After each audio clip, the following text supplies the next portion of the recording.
Hi guys, welcome to Sai Medhakoti Hyderabad. It's me Shivaram Chintala. Guys, ఈ వీడియోలో amplifiers మీద మనం జేఎల్ఎం సిలబస్లో చూసినట్లే యాంప్లిఫైర్స్ ఉంది కదా, యాంప్లిఫైర్స్ మీద ఎటువంటి ప్రశ్నలు అడుగుతారు అనేది క్లియర్గా డిస్కస్ చేద్దాం. ఓకేనా గాయ్స్? సూటిగా సుత్తి లేకుండా డైరెక్ట్గా టాపిక్లోకి ఎంటర్ అవుదాం. Yes guys, JLM syllabus basic electronics syllabus కనుక మనం తీసుకుంటే మనం ఆ టోటల్ సిలబస్ని 5 టాపిక్స్గా డివైడ్ చేయొచ్చు. Electronic components, rectifiers, amplifiers, oscillators, power electronic components. మనకి ఎలక్ట్రానిక్ కాంపోనెంట్స్ అయితే ఏమేమి టాపిక్స్ వస్తాయి? Diodes, transistors, FETs, MOSFETs. ఈ 4 టాపిక్స్ మనం ఎలక్ట్రానిక్ కాంపోనెంట్స్లో కవర్ చేయాలి. గుర్తుంచుకోండి. అప్పుడే రెక్టిఫైర్స్, యాంప్లిఫైర్స్, ఆసిలేటర్స్ మీకు ఈజీ అవుతుంది. లేదు అక్కడ జస్ట్ సెమీకండక్టర్ డివైజెస్ అనే డయోడ్ లాగా చదివేసి కామ్ అయిపోతే మళ్ళీ యాంప్లిఫైర్స్లో, రెక్టిఫైర్స్లో, ఆసిలేటర్స్లో చాలా ఇబ్బంది పడతారు. గుర్తుంచుకోండి. కాబట్టి యూనిట్ 1లోనే డయోడ్స్ చదవాలి, ట్రాన్సిస్టర్స్ చదవాలి, ఎఫ్ఈటీస్ చదవాలి, మాస్ఫెట్స్ చదవాలి. గుర్తుంచుకోండి, ఇవి చాలా ఇంపార్టెంట్. ఇవి గనక వస్తే మీకు మిగతా యూనిట్లన్నీ ఈజీ అవుతాయి. గుర్తుంచుకోండి ఖచ్చితంగా. ఇప్పుడు ఈ డయోడ్స్, ట్రాన్సిస్టర్స్, ఎఫ్ఈటీస్, మాస్ఫెట్స్ తీసుకుంటే మీరు డయోడ్స్ బాగా చదివారనుకోండి, రెక్టిఫైర్స్ ఈజీ అవుతుంది. Transistors, ఫెట్స్, MOSFETs చదివారనుకోండి, amplifiers, oscillators easy అవుతాయి. ఓకేనా? సో యూనిట్ 1ని మనం మిగతా యూనిట్లకి బ్యాక్ బోన్గా చెప్పచ్చు, ఖచ్చితంగా చెప్పచ్చు. ఓకేనా? నెక్స్ట్ ఇప్పుడు రెక్టిఫైర్స్. రెక్టిఫైర్స్ అంటే ఏం చదవాలి? ఒకటే, మీరు ఏం గుర్తుపెట్టుకోవాలంటే ఆర్పిఎస్, రెగ్యులేటెడ్ పవర్ సప్లై అని గుర్తుపెట్టుకోవాలి. రెగ్యులేటెడ్ పవర్ సప్లైలతో ఏం టాపిక్స్ అయితే ఉంటాయో అవి ప్రిపేర్ అయితే చాలు. ఓకేనా గైస్? రెగ్యులేటెడ్ పవర్ సప్లై వీటిల్లో మనం చూసినట్లయితే రెక్టిఫైర్స్, ఫిల్టర్స్, రెగ్యులేటర్స్, ఈ 3 టాపిక్స్ ఉంటాయి. ఆ టాపిక్స్ మీద మీరు క్లియర్గా చదువుకుంటే సరిపోతుంది. రెక్టిఫైర్స్ అనుకోండి, హాఫ్ వే రెక్టిఫైర్, ఫుల్ వే రెక్టిఫైర్, బ్రిడ్జ్ రెక్టిఫైర్. ఈ రెక్టిఫైర్స్ మీద కంపారిజన్ లాగా ఒక వీడియో చేయడం జరిగింది సాయి మేధకోటి యూట్యూబ్ ఛానల్లో. ఆ పర్టికులర్ వీడియో చూడండి, సరిపోతుంది. దాంతోపాటుగా ఫిల్టర్స్ కూడా చదవాలి. ఫిల్టర్స్లో C filter, L filter, LC filter, CLC filter. ఏ ఫిల్టర్ ఎక్కువగా యూజ్ చేస్తారు, ఏ ఫిల్టర్ని వేరియబుల్ లోడ్స్లో యూజ్ చేస్తారు, ఏ ఫిల్టర్ని హెవీ లోడ్స్లో యూజ్ చేస్తారు, ఏ ఫిల్టర్ని లైట్ లోడ్ అప్లికేషన్స్లో యూజ్ చేస్తారు అని తిప్పి తిప్పి తిప్పి క్వశ్చన్స్ అడుగుతారు. గుర్తుంచుకోండి. కాబట్టి ఈ రెక్టిఫైర్స్లోనే ఫిల్టర్స్ కూడా చదవాలి. గుర్తుంచుకోండి. దాంతోపాటుగా 3వ టాపిక్గా జీనార్ డయోడ్, వోల్టేజ్ రెగ్యులేటర్, ఈ 2 కూడా చదవాలి. గుర్తుంచుకోండి. ఎందుకంటే వోల్టేజ్ రెగ్యులేటర్ రావాలంటే జీనా డయోడ్ రావాలి. జీనా డయోడ్ సింబల్, జీనా డయోడ్ ఎప్పుడు వోల్టేజ్ రెగ్యులేటర్గా పనిచేస్తుంది, జీనా డయోడ్ ఎప్పుడు నార్మల్ డయోడ్గా పనిచేస్తుంది, దీని ఏ కండిషన్స్లో అది బ్రేక్ డౌన్కి వెళ్తుంది అనేది ఇవన్నీ కూడా మనం వోల్టేజ్ రెగ్యులేటర్స్లోనే చదవాలి. ఓకేనా? సో ఇవన్నీ అయితేనే రెక్టిఫైర్స్ కంప్లీట్ అయినట్టు. నెక్స్ట్ మనం చూసినట్లయితే యాంప్లిఫైర్స్లో యాంప్లిఫైర్స్ టాపిక్ని 3 పార్ట్స్గా డివైడ్ చేయొచ్చు. అవేంటంటే బీజేటీ యాంప్లిఫైర్స్. ఏంటవి? Common emitter, common base, common collector amplifiers. అదేవిధంగా గాయస్, ఈ common emitter, common base, common collector యాంప్లిఫైర్స్తో పాటు ఇక్కడ మనం మల్టీ స్టేజ్ యాంప్లిఫైర్స్ మీద కూడా కాన్సన్ట్రేట్ చెయ్యాలి. ఎందుకంటే మల్టీ స్టేజ్ యాంప్లిఫైర్స్ మీద క్వశ్చన్స్ వచ్చేదానికి ఛాన్సెస్ ఉన్నాయి. అవి ఎటువంటి క్వశ్చన్స్ వస్తాయి ఈ యాంప్లిఫైర్స్ మీద అంటే మనం ఈ వీడియోలో కొన్ని క్వశ్చన్స్ చూస్తున్నాం. ఆ క్వశ్చన్స్ ఎలా అనేది మీరు క్వశ్చన్ చూస్తే మీకే క్లియర్గా అర్థమవుతుంది. సరేనా?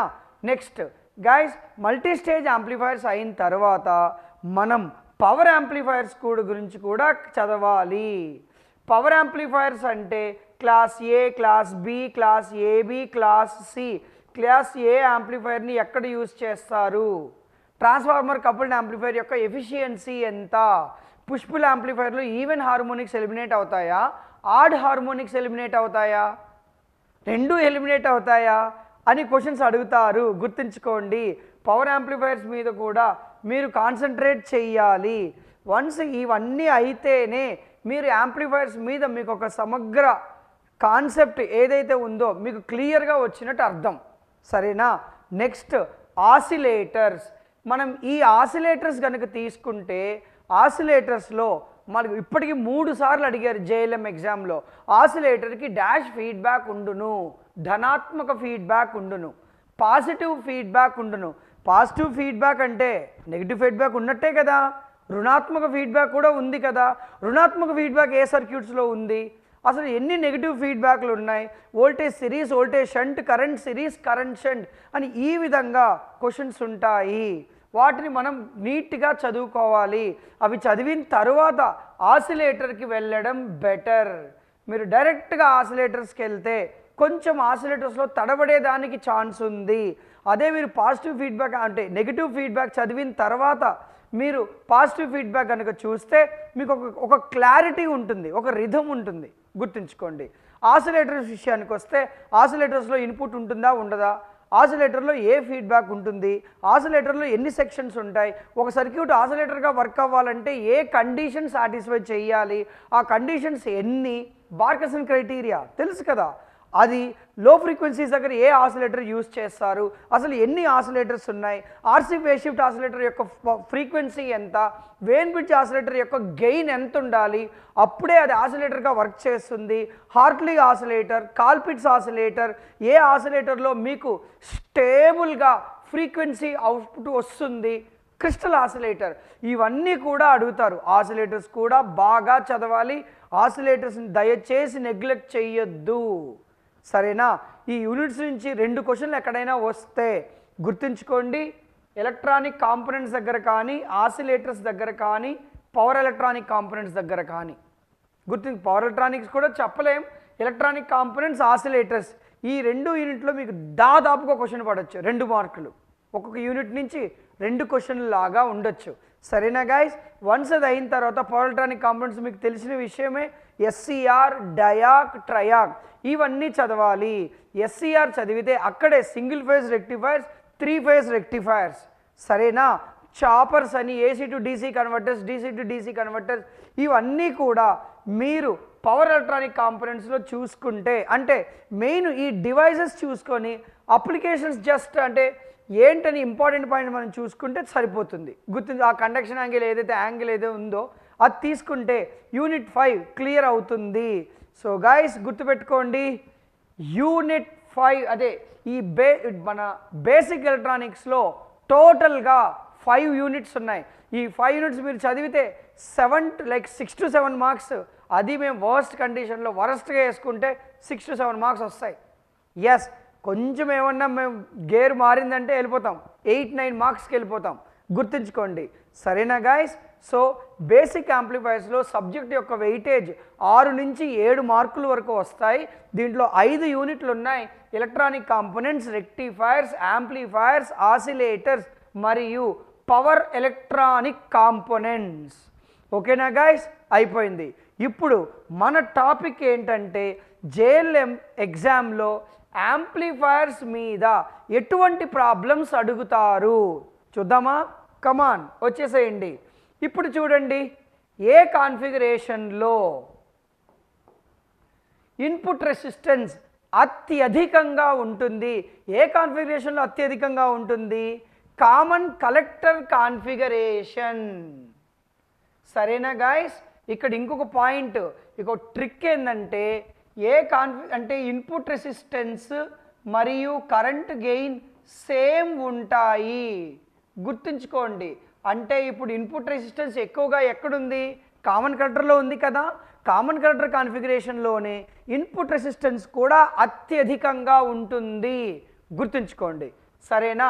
ఇన్పుట్ రెసిస్టెన్స్ అత్యధికంగా కామన్ కలెక్టర్ కాన్ఫిగరేషన్లో ఉంటుంది.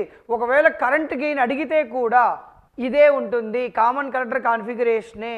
సో మీరు ఇక్కడ ఒకవేళ ఏదన్నా సరే ఏ కాన్ఫిగరేషన్లో ఇన్పుట్ రెసిస్టెన్స్ తక్కువ ఉంటుంది అంటే కామన్ బేస్, ఏ కాన్ఫిగరేషన్లో కరెంట్ గెయిన్ తక్కువ ఉంటుంది అంటే కామన్ బేస్. అంటే నేనేమంటానంటే ఎక్కువ కానీ తక్కువ కానీ ఒక కాన్ఫిగరేషన్లో ఏఐ ఏముంటుందో, కరెంట్ గెయిన్ ఏముంటుందో, ఇన్పుట్ రెసిస్టెన్స్ కూడా అదే ఉంటుంది, గుర్తుంచుకోండి.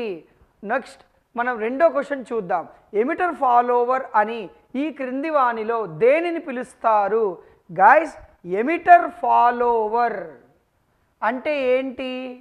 ఇక్కడ కామన్ కలెక్టర్ కాన్ఫిగరేషన్ కనుక తీసుకుంటే మనకి ఎమిటర్లో అవుట్పుట్ దగ్గర మనకి అవుట్పుట్ అనేది ఇన్పుట్ ఏముంటే, ఇన్పుట్ వోల్టేజ్ ఏముంటే అత్యధికంగా అదే వస్తుంది. అంటే V0 = Vin, అంతే. తక్కువ వస్తుంది అబ్బబ్బా అంటే V0 = Vin, అంటే ఇన్పుట్ ఏముంటే అదే వస్తుంది. అటువంటి సిచ్యువేషన్లో కామన్ కలెక్టర్ కాన్ఫిగరేషన్ని ఎమిటర్ ఫాలోవర్ అని పిలుస్తారు. ఇక్కడ ఎమిటర్ ఫాలోవర్ని దేన్ని పిలుస్తారంటే గుర్తుంచుకోండి, కామన్ కలెక్టర్ కాన్ఫిగరేషన్. ఓకేనా గైస్? ఇదే విధంగా ఇప్పుడు గైస్ మనం యాంప్లిఫైర్స్ అంటే కేవలం మీరు బీజేటీ మీద మాత్రమే ఆధారపడకూడదు. ఎందుకంటే నేను ఇప్పుడు నాకున్న సబ్జెక్ట్ నాలెడ్జ్తో ఎమిటర్ ఫాలోవర్ అన్నా. జేఎల్ఎం ఎగ్జామ్లో ఒకవేళ మీకు ఏమని వస్తుందంటే సోర్స్ ఫాలోవర్ అని దేనిని పిలుస్తారు అని అంటారు. సోర్స్ ఫాలోవర్ అంటే మీరే చెప్పండి. సోర్స్ ఫాలోవర్ మనకి సోర్స్ అనే టర్మినల్ ఎక్కడొచ్చింది? ఫెట్ మాస్ఫెట్లో కదా. అప్పుడు సోర్స్ ఫాలోవర్ అంటే ఎస్. ఇక్కడ మనకేం చెప్పాం? ఎమిటర్. ట్రాన్సిస్టర్స్లో ఎమిటర్, ఎఫ్ఈటీస్లో సోర్స్ కదా, కరెక్టే. ఇప్పుడు కలెక్టర్ కాన్ఫిగరేషన్ అంటున్నాం. కలెక్టర్ని ఎఫ్ఈటీలో ఏమని పిలుస్తారు? డ్రైన్. కాబట్టి సోర్స్ ఫాలోవర్ని కామన్ డ్రైన్ యాంప్లిఫైర్ అని కూడా పిలుస్తారు, గుర్తుంచుకోండి. ఓకేనా గైస్? కామన్ డ్రైన్ కాన్ఫిగరేషన్నే సోర్స్ ఫాలోవర్ అని పిలుస్తారు. ఇక్కడ ఫస్ట్ క్వశ్చన్లో input resistance, current gain same ఉంటుంది అన్నాం కదా. అక్కడ ఇంకొక షార్ట్ కట్ కూడా ఉంది. అదేంటంటే వోల్టేజ్ గెయిన్, అవుట్పుట్ రెసిస్టెన్స్ ఒకేగా ఉంటుంది. ఓకేనా? ఇప్పుడు మనం ఎలాగైతే ఇన్పుట్ రెసిస్టెన్స్, కరెంట్ గెయిన్ అన్నామో అవుట్పుట్ రెసిస్టెన్స్, వోల్టేజ్ గెయిన్ ఉంటుంది. ఈ ట్రిక్ తెలిస్తే చాలు, ఏ కాన్ఫిగరేషన్ ఇన్పుట్ రెసిస్టెన్స్ ఎక్కువ ఉంది, ఏ కాన్ఫిగరేషన్ వోల్టేజ్ గెయిన్ ఎక్కువ ఉంది అనేది ఈజీగా చెప్పచ్చు ఆ ట్రిక్ గుర్తుపెట్టుకుంటే. ఓకేనా? నెక్స్ట్ గైస్ మూడవ క్వశ్చన్కి వద్దాం. సీసీ యాంప్లిఫైర్ యొక్క ఫేజ్ షిఫ్ట్ ఎంత? మీరు అనొచ్చు ఏం సార్ అన్ని సీసీ సీసీ సీసీ అని రాస్తున్నారు. గైస్ ఎలా క్వశ్చన్ ఇస్తే మీరు కన్ఫ్యూజ్ అవుతారో ఆ విధంగా ఇచ్చాను, అంతే తప్పిస్తే ఇక్కడ ఇంకేమీ లేదు. ఇప్పుడు క్వశ్చన్ 3 చూద్దాం. సీసీ యాంప్లిఫైర్ యొక్క ఫేజ్ షిఫ్ట్ ఎంత? 180 డిగ్రీలు, 0 డిగ్రీలు, 360 డిగ్రీలు, బి మరియు సి. మనందరం ఏమనుకుంటాం? సీసీ యాంప్లిఫైర్ అంటే 0 డిగ్రీల phase shift, so option B అని అనుకుంటాం. కరెక్టేనా? 0 డిగ్రీలన్నా 360 డిగ్రీలన్నా రెండు ఒకటే కదా. సో బి మరియు సి ఆన్సర్ అవుతుంది. కాబట్టి గైస్ రైట్ ఆన్సర్ వచ్చేసి బి మరియు సి. క్వశ్చన్ నెంబర్ 3 ఆన్సర్ వచ్చేసి ఆప్షన్ డి. ఓకేనా? Next question number 4. ఈ క్రింది యాంప్లిఫైర్లో టోటల్ కరెంట్ గెయిన్ ఎంత? గైస్ ఈ యాంప్లిఫైర్ నేమ్ ఏంటి? Yes, Darlington pair. Darlington pair ఇది మల్టీ స్టేజ్ యాంప్లిఫైర్లో వస్తుంది. క్యాస్కోడ్ కనెక్షన్, డార్లింగ్టన్ కనెక్షన్ అని మనం చదివే ఉంటాం. ఈ డార్లింగ్టన్ కనెక్షన్లో టోటల్ గెయిన్ ఎంత అంటే β1 into β2 plus β1 plus β2 plus β1 into β2. గుర్తుంచుకోండి, ఈ ఫార్ములా ఓవరాల్ కరెంట్ గెయిన్ యొక్క ఫార్ములా. దీన్ని మీరు ఇక్కడ తీసుకుంటే ఈ ట్రాన్సిస్టర్ యొక్క కరెంట్ గెయిన్ బీటా 100, ఈ ట్రాన్సిస్టర్ యొక్క కరెంట్ గెయిన్ బీటా 200. అప్పుడు మీరు చేస్తే 10,200 వస్తుంది. 10,200 ఉందా ఆప్షన్స్లో? లేదు. మరి ఎలా చెప్తాం? దగ్గరికి అప్రాక్సిమేట్ ఆన్సర్ దగ్గరికి ఏది ఉంది అంటే 10,000 ఉంది. ఎందుకంటే దీన్ని మీరు చేశారనుకోండి 10,200 వస్తుంది. కానీ ఇక్కడ 200 ఉంది, 10,000 ఉంది. ఏది తీసుకోవడం బెటర్? ఆప్షన్ సి, 10,000 తీసుకోవడం బెటర్. దీన్ని బట్టి చూస్తే డార్లింగ్టన్ కనెక్షన్లో ఓవరాల్ కరెంట్ గెయిన్ని బీటా 1 ఇంటూ బీటా 2గా తీసుకోవచ్చు. ఓకేనా గైస్? గుర్తుంచుకోండి. సో క్వశ్చన్ నెంబర్ 4, డార్లింగ్టన్ కనెక్షన్లో టోటల్ కరెంట్ గెయిన్ ఎంత అంటే 10,000, బీటా 1 ఇంటూ బీటా 2. ఓకేనా? నెక్స్ట్ క్వశ్చన్ నెంబర్ 5, 3 యాంప్లిఫైర్స్ యొక్క గెయిన్స్ వరుసగా 10 dBలు, 20 dBలు, 30 dBలు అయినచో అయితే ఓవరాల్ గెయిన్ ఎంత? 600 dBలు, 60 dBలు, 30 dBలు, 10 dBలు. వీటిల్లో పెద్దగా ఉండేది ఏది? 30 అంటే 30 dBలా? చిన్నగా ఉండేది 10 dBలా? లేదు, గెయిన్ అన్నిటినీ ఇంక్రీజ్ అవుతుంది, మల్టిప్లై అవుతుంది కదా, పెరుగుతుంది కదా, అంటే 600 dBలా? కాదు. గుర్తుంచుకోండి, యాంప్లిఫైర్స్ అన్నీ క్యాస్కేడ్లో కనెక్ట్ అయితే ఆ యాంప్లిఫైర్స్ యొక్క విలువ ఫిగర్స్లో ఉంటే అంటే 10, 20, 30 అని ఫిగర్స్లో ఉంటే గుర్తుంచుకోండి వాటిని మనం మల్టిప్లై చేయాలి, అంటే ఇంటూ చేయాలి.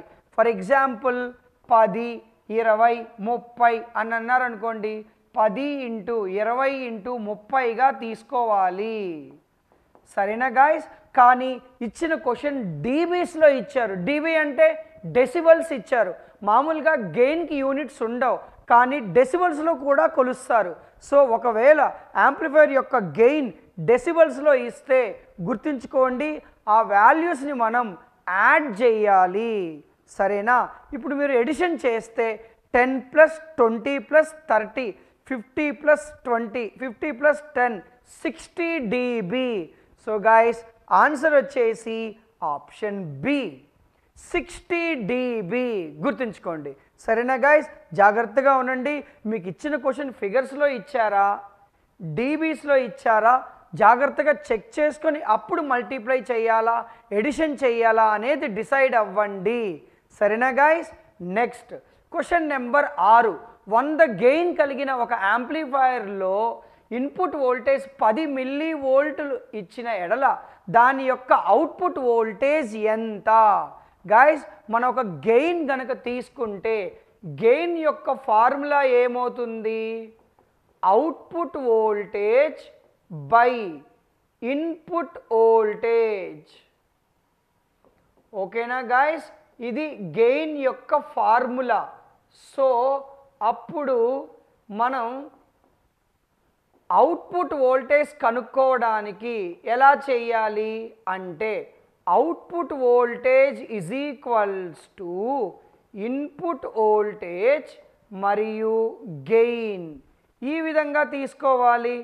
అంతే, ఇన్పుట్ వోల్టేజ్ మరియు గెయిన్. ఓకేనా guys? Input voltage into gain. ఓకేనా గైస్? ఇన్పుట్ వోల్టేజ్ ఎంత? 10 mV ఇంటూ గెయిన్ ఎంత? 100. అలా తీసుకుంటే సో గైస్ 1000 mV. మిల్లీ అంటే 10⁻³ కదా, ఈ 10⁻³ రాయొచ్చు, మిల్లీని 10⁻³ రాయొచ్చు, అంటే 1 volt. 1 volt. Option 1 right answer. గుర్తుంచుకోండి. ఓకేనా? నెక్స్ట్ క్వశ్చన్ నెంబర్ 7, ఈ క్రింది వాణిలో పవర్ గెయిన్ ఫార్ములా ఏది? 10 log Pin/Pout, 20 log P0/Pin, 20 log Pin/Pout, 10 log P0/Pin. గుర్తుంచుకోండి, ఇప్పుడే చదివాం గెయిన్ అంటేనే అవుట్పుట్ బై ఇన్పుట్ అని. వోల్టేజ్ గెయిన్ అయితే output voltage by input voltage. Power gain అయితే output power by input power గుర్తుంచుకోండి. కానీ ఇక్కడ అడిగింది డెసిబల్స్లో. గుర్తుంచుకోండి గాయస్, వోల్టేజ్ గెయిన్కి కరెంట్ గెయిన్కి 20 లాగ్ తీసుకోవాలి, పవర్ గెయిన్కి మాత్రం 10 లాగ్ తీసుకోవాలి. సరేనా? సో ఇంకొకసారి చెప్తున్నాను, కరెంట్ గెయిన్కి వోల్టేజ్ గెయిన్కి 20 లాగ్ తీసుకోవాలి, పవర్ గెయిన్కి అయితే 10 లాగ్ తీసుకోవాలి. గాయస్ మన ఇక్కడ క్వశ్చన్స్లో కకృతి పడి ఆత్రం పడి question number 1 right answer 10 log అంటే కాదు. ఎందుకంటే బాగా గమనించండి, పిఇన్ బై పిఅవుట్ ఉంది, అప్పుడు ఆప్షన్ ఏ కరెక్టా? కాదు. 20 లాగ్ ఎలాగూ కరెక్ట్ కాదు, తీసేయండి. కానీ ఆప్షన్ ఏ మిమ్మల్ని పిలుస్తుంది, వచ్చేసేయి అని. ప్లీజ్ వెళ్ళొద్దు, అక్కడ పిఇన్ బై పిఅవుట్ ఉంది. గెయిన్ అంటే అవుట్పుట్ బై ఇన్పుట్ కదా. ఇలానే జేఎల్ఎం టెస్ట్ పేపర్లో ట్రాన్సిస్టర్స్ దగ్గర అందరినీ బిస్కెట్ చేశారు వాళ్ళు. కాబట్టి జాగ్రత్తగా క్వశ్చన్ అర్థం చేసుకొని ఆన్సర్ చెయ్యాలి. సరేనా గాయస్? సో దీన్ని బట్టి చూస్తే ఈ క్వశ్చన్కి ఆన్సర్ ఏంటంటే option D, 10 log P0 by Pin. ఓకేనా గైస్? సో ఇలా చేస్తేనే మనకి పవర్ గెయిన్ డీబీస్లో వస్తుంది. లేదు ఒకవేళ పవర్ గెయిన్ అని అన్నారు అనుకోండి, output power by input power. Voltage gain అడిగితే output voltage by input voltage. ఒకవేళ డీబీస్లో అడిగితే కరెంట్ గెయిన్కి వోల్టేజ్ గెయిన్కి 20 లాగ్ తీసుకోవాలి, పవర్ గెయిన్కి 10 లాగ్ తీసుకోవాలి. ఓకేనా గైస్? ఇది యాంప్లిఫైర్స్ మీద ఇటువంటి క్వశ్చన్స్ అడుగుతారు గైస్. మీరు ఖచ్చితంగా గుర్తుంచుకోండి, జేఎల్ఎం లెవెల్లో కానీ చదివితే జేఎల్ఎం పేపర్ మీరు టచ్ చేయలేరు. దానికి నిదర్శనం 2022, 2023 జేఎల్ఎం పేపర్స్ చెక్ చేయండి. మీరే చెప్పండి ఆ పేపర్ ఎంత లెవెల్లో, సబ్ ఇంజనీర్స్ ఏఈ లెవెల్లో ఉంది పేపర్.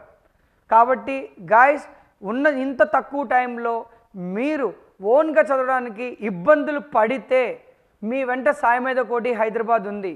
మీకు తెలిసిన విషయమే గాయస్, నియర్గా 100 కంటే ఎక్కువ మంది జేఎల్ఎం అభ్యర్థులు ఉన్నారు, ఆస్పిరెంట్స్ ఉన్నారు. తెలుగు మీడియం బ్యాచ్లోనే, మళ్ళీ ఇంగ్లీష్ మీడియం బ్యాచ్లో అంతనే ఉన్నారు.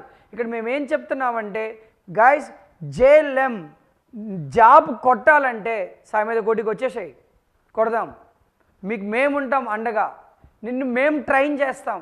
నిన్ను ఎలా ట్రైన్ చేస్తామంటే నువ్వు సబ్ ఇంజనీర్స్ ఎగ్జామ్ పేపర్ ఇచ్చి నువ్వు రాసేస్తావు, అలా నిన్ను ట్రైన్ చేస్తాం. చెప్పాను కదా, మీరు ఎక్కడన్నా జాయిన్ అవ్వాలంటే ఎక్కడన్నా జాయిన్ అవ్వండి, ఎన్నో ఇన్స్టిట్యూట్లు ఉన్నాయి. మార్నింగ్ కానీ ఆఫ్టర్నూన్ కానీ జస్ట్ ఒక హాఫ్ డే బ్యాచ్ పెట్టి 2 monthsలో బ్యాచ్ కంప్లీట్ చేస్తాం అనే చాలా ఉన్నాయి, చాలా అంటే చాలానే ఉన్నాయి. ఒకరే అన్ని సబ్జెక్టులు చెప్పేస్తారు, అది ఎలా కుదురుతుందో మీరే ఆలోచించండి. ఎవరైనా, నేనైనా ఇంకెవరైనా సరే 1 లేదా 2, 3 అంటే ఇంకా ఆడు ఋషి అన్నట్టు మనం చెప్పుకోవచ్చు. సో 10 అన్నీ ఒకే సబ్జెక్టు ఒకరే అన్నప్పుడు మీరే ఆలోచించండి క్వాలిటీ ఎంతవరకు ఉంటుందో. క్వాలిటీ తగ్గిపోతుంది కదా, ఖచ్చితంగా తగ్గిపోతుంది, నేను చెప్పినా సరే. అందుకనే గాయస్ మీకు తెలీదు, మా గురువర్యులు ఎవరైతే ఉన్నారో జేసీ రుద్రపాటి సార్, శశికాంత్ సార్, ఒక ఫ్యాకల్టీకి ఒక సబ్జెక్ట్, ఇంకా మ్యాథ్స్ అంటే 2 అంతే, అంతకన్నా ఎక్కువ ఉండదు. సో ప్రతి సబ్జెక్ట్కి ఒక ఎక్స్పర్ట్ ఫ్యాకల్టీ ఉంటారు. వాళ్ళు మీకు ఏఈ లెవెల్లో, సబ్ ఇంజనీర్స్ లెవెల్లో క్లాసులు చెప్పి పేపర్ కూడా ఏఈ లెవెల్, సబ్ ఇంజనీర్స్ లెవెల్లో పేపర్ ఉంటుంది. ఇంక మీరు అర్థం చేసుకోండి, ఇంత చదివిన తర్వాత మీకు జేఎల్ఎం ఈజీ అవ్వదా? ఖచ్చితంగా ఈజీ అవుతుంది. దెర్ ఇస్ నో డౌటే అక్కర్లేదు, గుర్తుంచుకోండి. సో గాయస్ నేను మీకు చెప్పేది ఒకటే, మీ డ్రీమ్ జాబ్ జేఎల్ఎం అయితే నా జీవితంలో లాస్ట్ ఎగ్జామ్ జేఎల్ఎం రా బాయ్, దాని తర్వాత నాకు గవర్నమెంట్ జాబ్ ఉంది, ఇంకా సుకూన్గా ఉన్నా అని నువ్వు కాలు రెగరేసుకొని చెప్పాలంటే కష్టపడాలి. ఆ కష్టంలో మేము మీతో తోడుగా ఉంటాం. వచ్చేసేయండి సాయి మీద కోటి హైదరాబాద్. డెమో క్లాస్ వినండి, మా స్టూడెంట్స్తో మాట్లాడండి, మీకైనా డౌట్లన్నీ వాళ్ళని అడగండి, మీకైనా డౌట్లు వస్తే మమ్మల్ని కూడా అడగండి, ఫ్యాకల్టీతో మాట్లాడండి. అంతా అయిన తరువాత ఖచ్చితంగా డెసిషన్ తీసుకోండి. నేను మళ్ళీ చెప్తున్నాను, మీరు మళ్ళీ వెళ్ళరు. మీరు అన్నీ చూడండి, ఇన్స్టిట్యూట్స్ అన్నీ సాయి మీద కోటికి రండి, మా క్వాలిటీ చూడండి, అర్థం చేసుకోండి. ఎందుకంటే గాయస్ ప్రతిరోజు క్లాస్ తర్వాత షార్ట్ నోట్స్ ఇస్తారు, డౌట్స్ క్లియర్ చేస్తారు, మళ్ళీ ప్రాక్టీస్ టెస్ట్ ఉంది, ఆ రోజు జరిగిన టాపిక్స్ మీద ఎగ్జామ్ ఉంటుంది. ఆ ఎగ్జామ్ అయిన తర్వాత ఇంకేం కావాలి మీకు? ఆల్రెడీ చెప్పాను కదా గాయస్, సాయి మీద కోటి హైదరాబాద్లో నువ్వు జేఎల్ఎం కోచింగ్లో జాయిన్ అయితే ప్రతిరోజు బ్రష్ చేస్తావు, ప్రతిరోజు ఎగ్జామ్ రాస్తావు. నీ జేఎల్ఎం ఎగ్జామ్ అయ్యేటప్పటికి అబ్బా ఎన్ని ఎగ్జామ్స్ లైట్ ఇంకా అన్నట్టు నిన్ను మార్చేస్తాం. మేము అలా ట్రైనింగ్ ఇస్తాం. ఇక్కడ సిస్టమ్, ఈ ఇద్దరు గొప్ప మహానుభావుల వల్ల సిస్టమ్ ఇక్కడ అలానే ఉంది. వ్యవస్థ ముఖ్యం, వ్యక్తులు కాదు. అదే సాయి మీద కోటి హైదరాబాద్ యొక్క సిద్ధాంతం, గుర్తుంచుకోండి. సో గైస్, ఖచ్చితంగా ఒకసారి ఇన్స్టిట్యూట్కి రండి, విజిట్ చేయండి, డెసిషన్ తీసుకోండి. టైం మాత్రం వేస్ట్ చేయకండి. నువ్వు ఏదన్నా తిరిగి తెచ్చుకోలేవు అంటే టైం ఒక్కటే. డబ్బులు పోతే సంపాదించుకోవచ్చు అంటారు కొంతమంది, కానీ టైం పోతే నువ్వు తెచ్చుకోలేవు. కాబట్టి దయచేసి టైం వేస్ట్ చేయకండి. మీ డ్రీమ్ జాబ్ జేఎల్ఎం అయితే వచ్చేసేయండి. మీకోసం వెయిట్ చేస్తూ ఉంటాం, మీతో పాటు కలిసి మీ డ్రీమ్ జాబ్కి మిమ్మల్ని తీసుకెళ్ళడానికి. సరేనా గైస్? ఎవరైతే ఆఫ్లైన్ క్లాస్కి రాలేకపోతారో, పార్ట్ టైం జాబ్ చేసేవాళ్ళు, ఊర్లో ఉన్నవాళ్ళు, ఊర్లోనే ఉండాల్సి వచ్చిన వాళ్ళు, హోమ్ మేకర్స్ ఎవరన్నా సరే గైస్, మీ డ్రీమ్ జాబ్కి మీ పరిస్థితులు అడ్డుపడకూడదని శశికాంత్ వాల్మీకి సార్, జేసీ రుద్రపాటి సార్ ఆన్లైన్ కోర్స్ కూడా డిజైన్ చేశారు. ఆన్లైన్ కోర్స్ ఎంత చక్కగా ఉంటుందంటే మీకు హెచ్డి వీడియోస్లో అసలు క్లాస్ వింటున్నట్టు నీ పక్కనే వచ్చి శివరామ్ సార్ మీ ఇంట్లోకి వచ్చి క్లాస్ చెప్తా ఉన్నాడు. అంత క్లియర్గా అంత హెచ్డి వీడియోస్ ఉంటాయి. కాబట్టి హైదరాబాద్కి రాని వాళ్ళు, ఎవరైతే పార్ట్ టైం జాబ్ చేసుకునే వాళ్ళు, మ్యారీడ్ అయిన వాళ్ళు, అందరి గురించి చెప్తున్నాను. మీరు ఆన్లైన్ కోర్స్ కూడా తీసుకోండి.